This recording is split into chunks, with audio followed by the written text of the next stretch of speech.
Assalamualaikum, bertemu kembali di channel Luki Hermanto, channel yang membahas seputar wedding fotografi dan tutorial fotografi. Dalam video kali ini saya ingin share bagaimana cara men-setting kamera DSLR ataupun kamera mirrorless agar hasilnya bisa memuaskan dan sesuai dengan apa yang kita inginkan. Seperti apa caranya? Yuk simak video berikut sampai selesai. Namun sebelum itu, bagi teman-teman yang belum subscribe, monggo di subscribe karena di channel ini kita akan bikin video-video yang bermanfaat. Bagi teman-teman yang sudah subscribe, matur nuwun.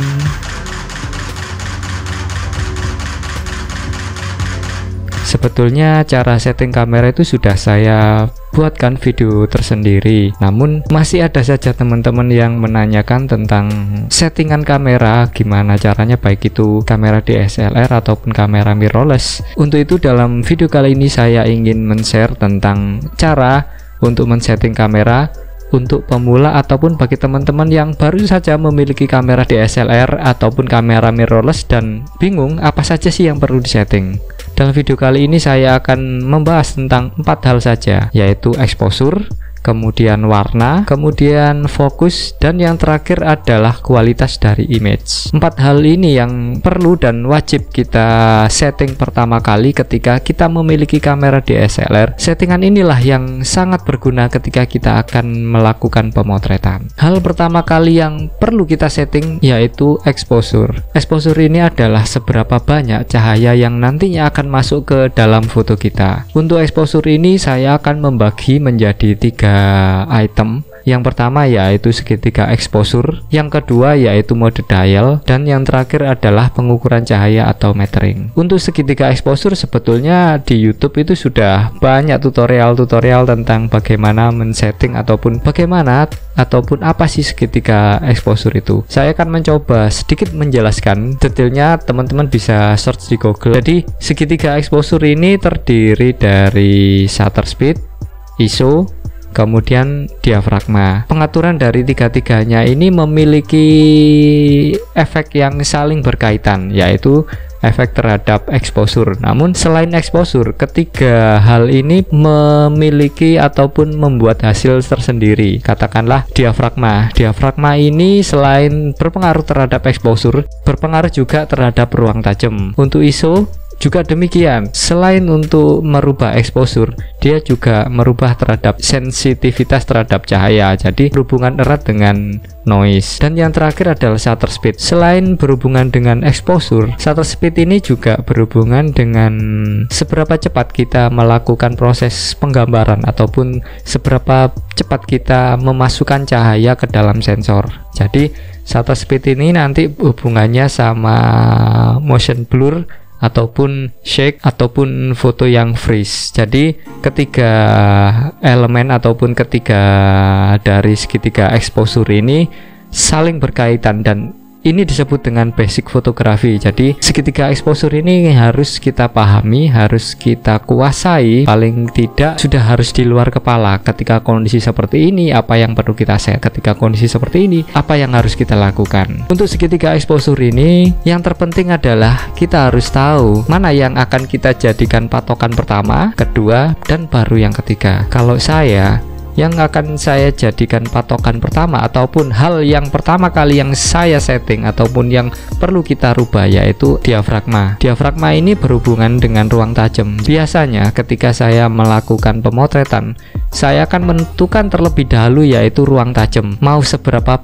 lebar ruang tajamnya ini. Misal saya mau foto keluarga di pelaminan katakanlah, ataupun kita mau foto landscape dengan pemandangan yang pastinya untuk foto keluarga ataupun foto landscape kita butuh ruang tajam yang agak lebar agar bisa mendapatkan ketajaman yang lebih rentangnya lebih lebar. Jadi bisa tajam dari ujung ke ujung. Itu bisa kita dapatkan ketika kita menggunakan diafragma atau bukaan yang agak sempit, misalkan di f5,6, f11, f16. Jadi bukaan ini akan semakin menyempit ketika nilainya semakin besar. Jadi semakin sempit itu ruang tajamnya akan semakin lebar. Dengan semakin lebar, maka kemungkinan untuk fokus dari ujung ke ujung itu bisa kita dapatkan. Bagi saya itu adalah hal pertama kali yang harus kita setting dulu. Jadi kita harus tahu kita mau foto ini ruang tajamnya mau seberapa lebar. Kalau mau foto yang bokeh ya kita gunakan bukaan yang agak lebar ataupun lebih lebar ataupun yang paling lebar. Itu ketika kita menginginkan foto itu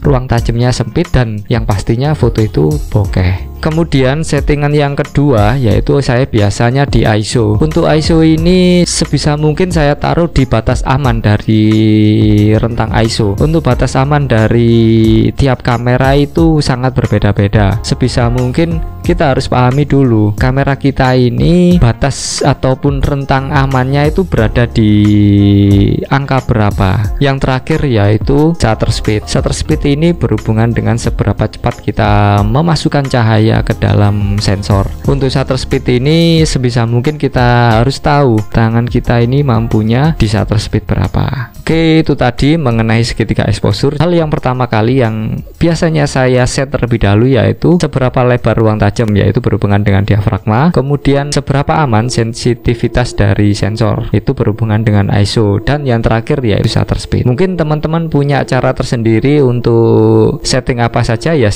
monggo nanti kita bisa diskusi di kolom komentar. Oke, itu tadi mengenai segitiga exposure. Selanjutnya yaitu mengenai mode dial. Di setiap kamera itu punya mode dial, misalkan di M, AV, TV ataupun P. Yaitu M itu untuk full manual, kemudian AV ini aperture priority. Jadi kita yang set aperture ataupun bukaan ataupun seberapa lebar ruang tajamnya. Kemudian TV atau S itu adalah shutter speed priority. Untuk S ini kita hanya set di shutter speed. Untuk diafragma itu diatur oleh kamera. Kemudian P ini adalah program, mulai dari ruang tajam ataupun diafragma, kemudian shutter speed itu yang ngatur kamera, dan kita hanya mengatur dari kompensasi dari exposure-nya saja. Ketiga dari semi auto ini, misalkan AV, kemudian TV dan P, kita tetap bisa untuk menentukan foto itu gelap ataupun kita bisa membuat lebih gelap ataupun lebih terang, itu bisa bermain dengan kompensasi. Jadi kenapa saya bilang semi auto, karena kita masih bisa untuk men-set ataupun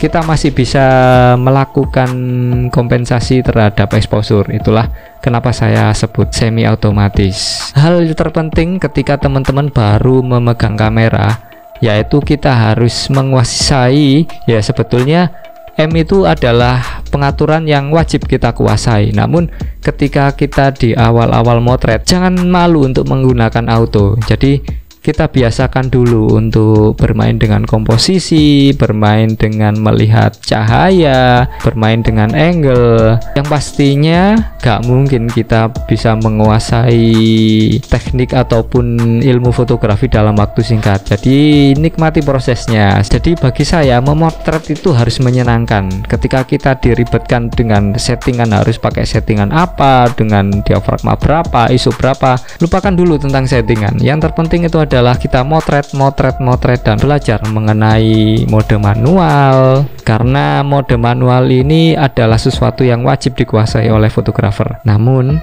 semi auto ini juga sangat perlu untuk dikuasai, karena di kondisi tertentu terkadang itu kita berada di lokasi yang berbeda intensitas cahayanya. Ketika kita gunakan hanya manual, jelas kita bakalan kewalahan untuk merubah ini itu. Namun ketika kita menguasai semi auto, jadi kita tinggal merubah ataupun menggeser dial. Katakanlah kita gunakan dial M itu untuk kondisi ini, kemudian ketika kita pindah di lokasi berikutnya dengan cahaya yang berbeda, cukup kita pindahkan mode dialnya di AV katakanlah, itu kita bisa mendapatkan sebuah pengaturan yang agak berbeda dengan waktu yang singkat. Berbeda dengan ketika kita gunakan manual, kita masih harus men-set apa dulu ini, diafragma dulu atau ISO dulu ataupun itu.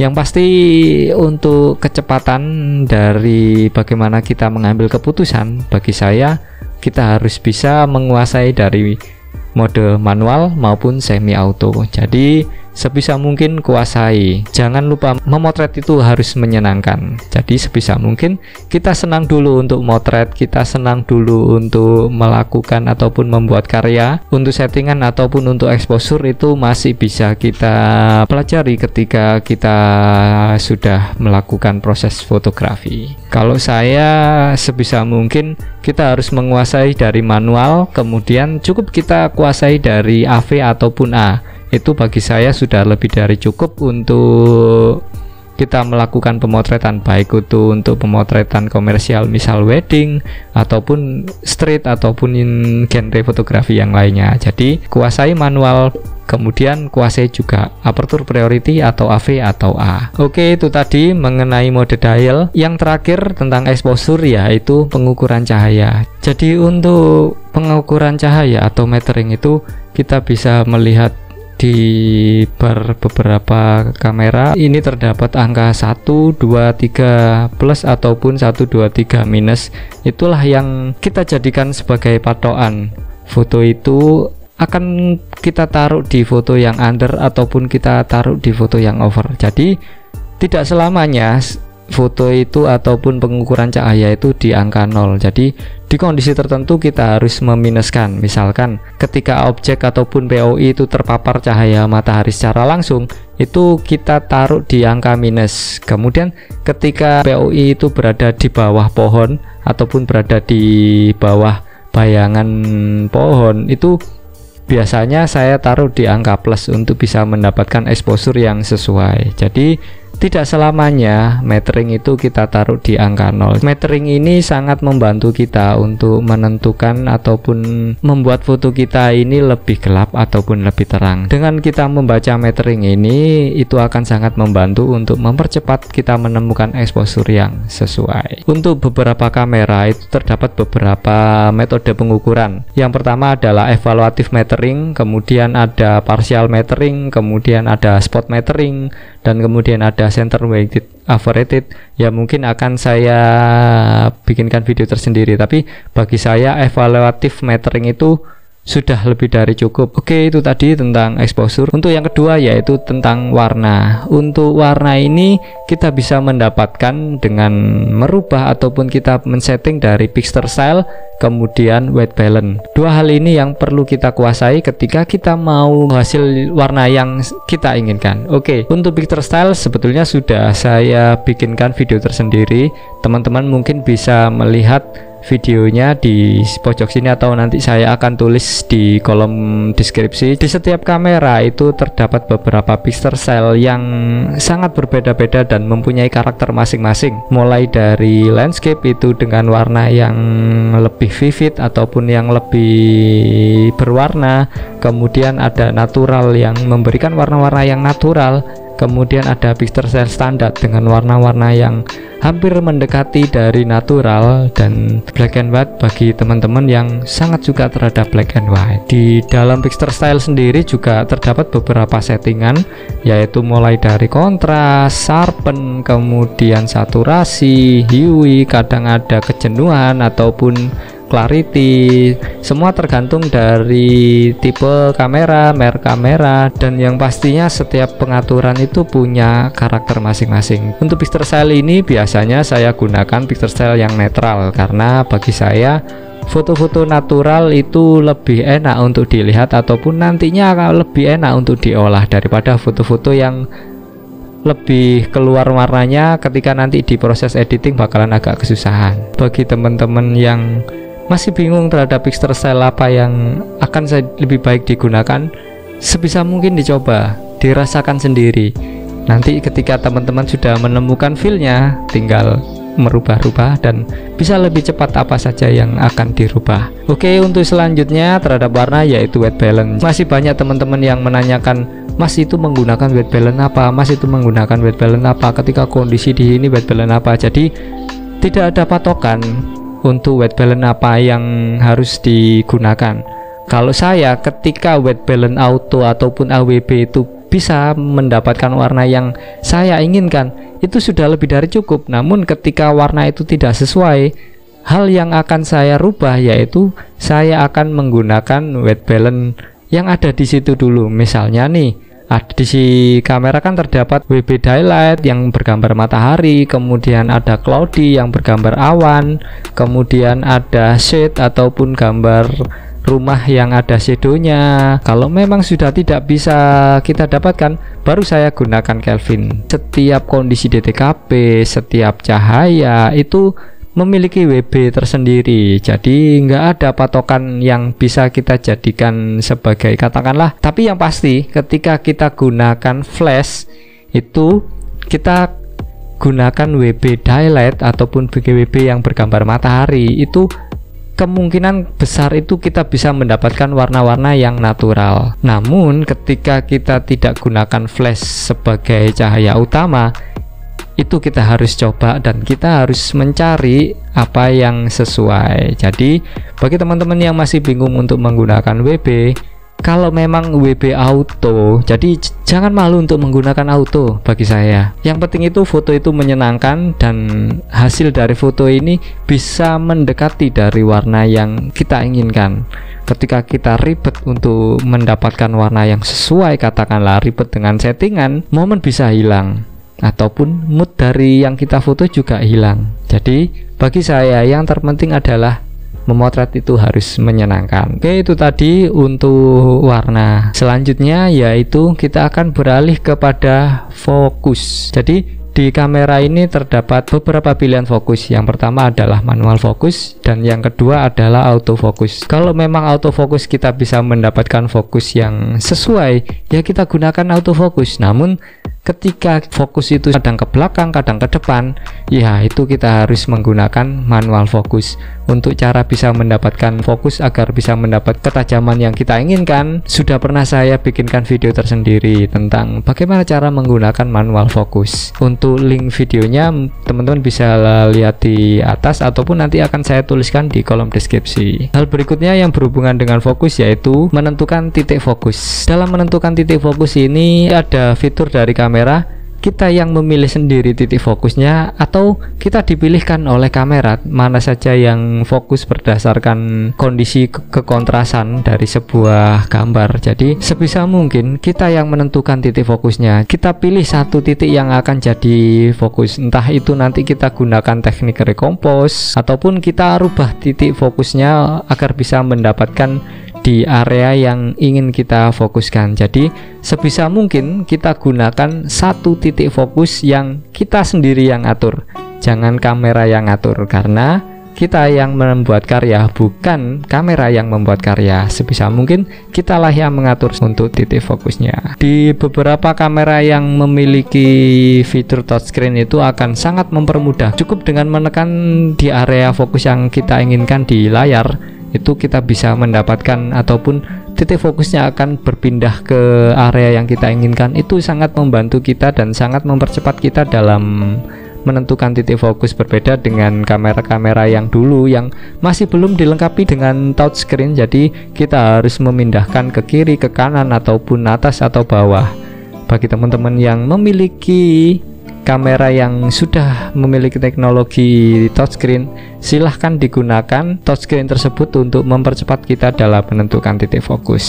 Oke, itu tadi tentang fokus. Yang terakhir yaitu tentang kualitas image. Di kamera DSLR ataupun kamera mirrorless itu terdapat beberapa kualitas image, yaitu RAW dan JPEG. Jadi RAW ini benar-benar mentah dari kamera, kemudian JPEG ini adalah hasil dari pengolahan prosesor ataupun pengolahan dari kamera. Jadi setiap hasil dari JPEG itu biasanya lebih bagus dan lebih enak untuk dilihat jika dibandingkan dengan RAW. Namun RAW punya keunggulan nantinya di proses editing. Untuk mengenai RAW dan JPEG ini juga sudah saya pernah bahas di video sebelumnya. Teman-teman bisa melihat di link ini ataupun nanti akan saya tulis di kolom deskripsi. Jadi bagi saya RAW itu nantinya akan kita gunakan untuk di proses editing ataupun kita nantinya mau ngedit yang agak ekstrim. Untuk JPEG ini kita gunakan untuk edit-edit yang simpel. Misalnya nih, untuk warna-warna yang sekarang saya sih lebih suka untuk menggunakan RAW karena keleluasaan untuk edit, keleluasaan untuk bermain di beberapa warna, RAW akan sangat memudahkan kita. Namun RAW memiliki kekurangan yaitu filenya sangat besar dan butuh kamera ataupun butuh memori yang agak cepat. Kalau kita gunakan memori yang lama dan PC yang kentang, bisa-bisa sangat melatih kesabaran kita dalam proses editing ataupun proses penulisan di memori. Oke, sementara itu dulu. Jadi 4 hal yang perlu kita setting ketika kita baru memiliki kamera DSLR ataupun kamera mirrorless, yaitu yang pertama adalah exposure yang terdiri dari segitiga exposure, kemudian mode dial, dan yang ketiga yaitu pengukuran cahaya. yaitu untuk exposure. Yang selanjutnya yaitu untuk warna, yaitu kita bisa set dari picture style ataupun kita bisa set dari white balance. Yang ketiga yaitu fokus, sebisa mungkin kitalah yang menentukan titik fokusnya. Dan yang terakhir yaitu kualitas image. Bagi teman-teman yang tidak mau ribet dan memorinya sangat terbatas, JPEG lah pilihannya. Namun bagi teman-teman yang menginginkan untuk mengedit yang lebih raw adalah jawabannya, atau raw lah yang akan teman-teman pilih. Sementara itu dulu, untuk settingan yang lainnya mungkin akan saya bikinkan video di part 2 ataupun part 3 ataupun bahkan part 4. Semoga bermanfaat, terus berkarya dengan kerendahan hati, sehat selalu, sukses selalu, dan wassalam.